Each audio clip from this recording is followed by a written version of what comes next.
Dans les halachot de la construction de la souka, il est très important de respecter un ordre dans la construction. Cela veut dire qu'on doit d'abord dresser les murs et seulement après recouvrir le toit avec le srar. Si on fait le contraire, malheureusement la souka n'est pas kashère, n'est pas kshera.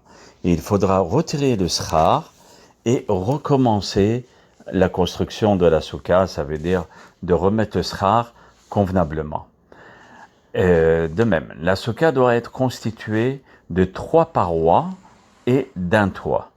Le srar, d'accord, c'est le toit qui doit, c'est lui le principal. Si vous remarquerez, srar, c'est la même lettre que souka, parce que c'est le toit le principal.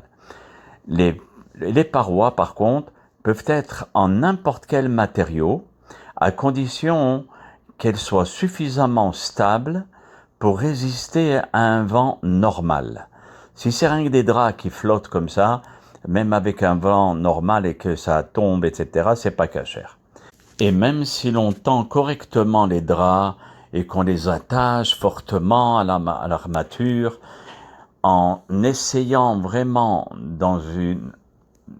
de faire le maximum, mais que celui qui s'assoit et qui fait la bracha dans cette souka, il n'a pas accompli la mitzvah de la souka, mais en plus il a fait une bénédiction en vain. C'est pour cela qu'il est très important de s'asseoir et faire la bracha dans une souka kshera. Même s'il y a des poskim qui permettent que tant que le drap ne se déplace pas plus de 24 cm de chaque côté sous l'effet du vent, alors ils permettent. Mais c'est vraiment une minorité et il ne faut pas rentrer sa tête dans des problèmes, vous voyez, parce que la plupart des décisionnaires l'interdisent. Donc en conclusion, il faut des murs qui soient suffisamment solides pour résister à un vent de force normale. Puisqu'il s'agit d'une habitation provisoire, on peut la construire même sur une charrette, ou bien une voiture, ou un camion, ou un bateau, mais à condition, une fois encore, que ses parois et sa toiture résistent à un vent normal. Aussi, on peut utiliser des panneaux de bois, de contreplaqué, de fibres de verre ou de tissu imperméable bien fixés à un cadre métallique. Et ensuite, on ne mettra pas le srar sur le cadre métallique, mais on mettra du bois entre le srar et le cadre métallique pour ne pas que le srar touche le fer. Parce que le fer, il véhicule l'impureté. Donc on ne peut pas. Il est préférable que la souka ait 4 murs complets.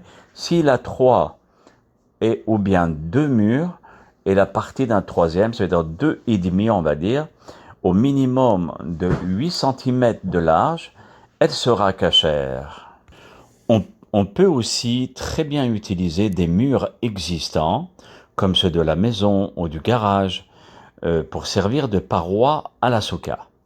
Une structure déjà existante, mais qui est sans toit, ou dont le toit est amovible, peut aussi être transformée en souka, mais à condition de la recouvrir d'un srar convenable.